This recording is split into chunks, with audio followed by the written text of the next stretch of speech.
اللہ تعالیٰ نے انسانوں کی بھلائی کے لیے جو پیغام حضور اکرم صلی اللہ علیہ وآلہ وسلم کے ذریعے دنیا میں قرآن پاک کی صورت میں پھیلایا، نیک بندوں نے اس پر عمل کیا اور دوسروں کو سیدھا راستہ دکھانے کے لیے اس کی تبلیغ بھی کی۔ درس و تدریس بھی اس تبلیغ کا ایک ذریعہ تھا۔ استاد ایک حوض کے کنارے اپنے شاگردوں کو درس دے رہے تھے کہ اس دوران ایک بزرگ ٹہلتے ہوئے اس طرف آ نکلے۔ مسافر معلوم ہوتے تھے، کپڑے گرد میں اٹے ہوئے اور جوتے پھٹے ہوئے تھے۔ تھوڑی دیر سنتے رہے، پھر بولے، اس کتاب میں کیا ہے؟ استاد نے نرمی سے جواب دیا، حضرت، ہاتھ سے لکھی ہوئی اس کتاب میں وہ کچھ ہے جو آپ نہیں جانتے۔ بزرگ نے کہا، دکھاؤ۔ پھر کتاب ہاتھ میں لی اور پانی سے بھرے حوض میں پھینک دی۔ استاد پریشان ہو گئے، روحان سے ہو کر کہا، یہ آپ نے کیا کر دیا حضرت؟ میری ساری محنت ضائع کر دی۔ بزرگ نے کہا، ارے روتا کیوں ہے؟ ٹھہر جا۔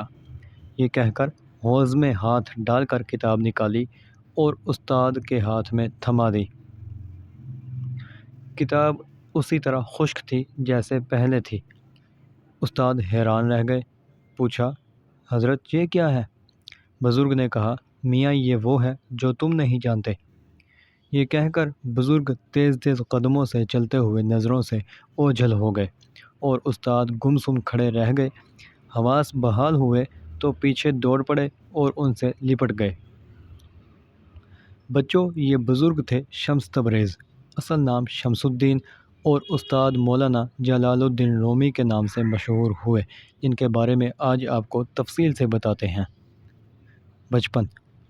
جلال الدین رومی 4 ربیع الاول 604 ہجری یعنی 30 ستمبر 1270 کو جمعہ کے روز افغانستان کے قدیم شہر بلخ میں پیدا ہوئے۔ والد شیخ بہاؤالدین عالم فاضل بزرگ تھے۔ رومی کا شجرہ نسب حضرت ابوبکر صدیق سے جا ملتا ہے۔ صوفی بزرگ خواجہ فرید الدین عطار نے رومی کے بچپن ہی میں پیشگوئی کر دی تھی کہ یہ لڑکا بلند مقام پائے گا۔ رومی نے ابتدائی تعلیم اپنے والد سے ہی حاصل کی، پھر ان کے ایک مرید سید برہان الدین جو اپنے زمانے کے بڑے عالم اور محقق تھے، رومی کی تربیت کرتے رہے۔ افغانستان سے ہجرت۔ رومی کی عمر تقریباً 14 سال تھی جب 1220-21 میں افغانستان پر منگولوں نے، جو بعد میں مغل کہلائے، حملے شروع کر دیے۔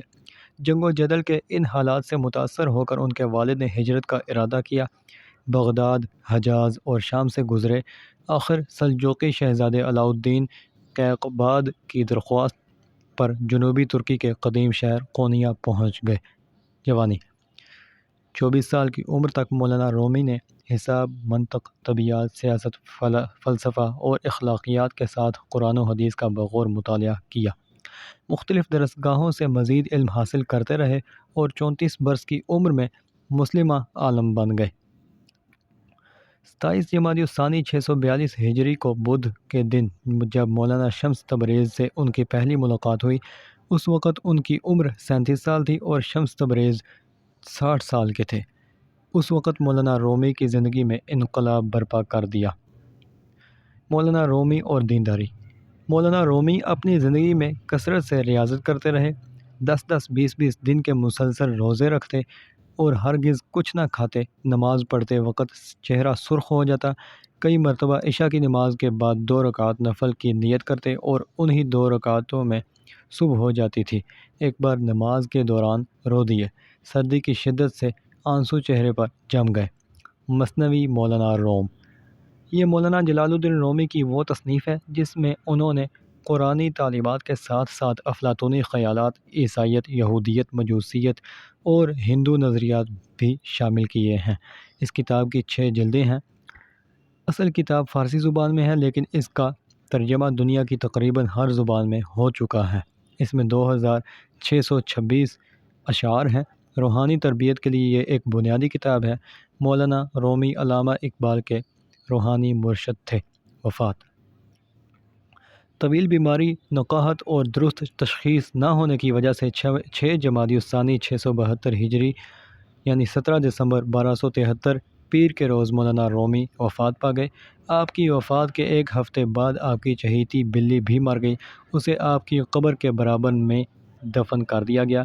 مولانا کے بعد ان کی پوتی اور ان کے دوسرے بیٹے سلطان ولد کی بیٹی ایک عرصے تک اپنے دادا کے افکار کی نشر و اشاعت کرتی رہیں۔